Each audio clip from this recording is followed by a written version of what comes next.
Number پھر 12 ہے ما ہوا ذکر بعد الفراغ من الوضوء، ذرا آپ یہ بتائیں کہ وضو سے فارغ ہونے کے بعد کون سا ذکر مشروع ہے؟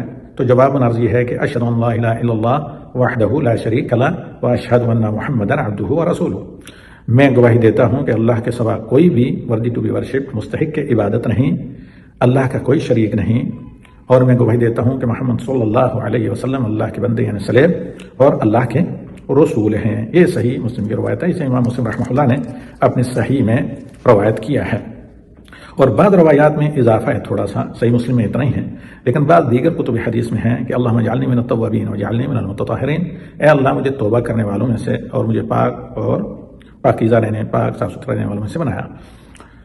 تو بہت سے لوگ یہاں ایک اور غلط فہمی لوگوں کو ہوتی ہے کہ وہ غلط ترجمہ کرتے ہیں حدیث صحیح مسلم جو ہے الطہور شطر الایمان، کہ پاکیزگی طہارت نصف ایمان ہے، تو اس کو سمجھتے ہیں نظافت، صفائی ستھرائی نہیں، بلکہ حدیث میں لفظ ہے پاکیزگی اور طہارت۔ ظاہر بات ہے صفائی ستھرائی مطلوب ہے، لیکن پاکیزگی اور طہارت اس سے زیادہ اہم ہے۔ بسا اوقات آدمی صاف ستھرا ہوتا ہے لیکن پاکیزہ نہیں ہوتا، جیسے بہت سے غیر مسلم صفائی ستھرائی کا خیال رکھتے ہیں لیکن کس کا؟ طہارت اور پاکیزگی کا وہ خیال نہیں رکھتے۔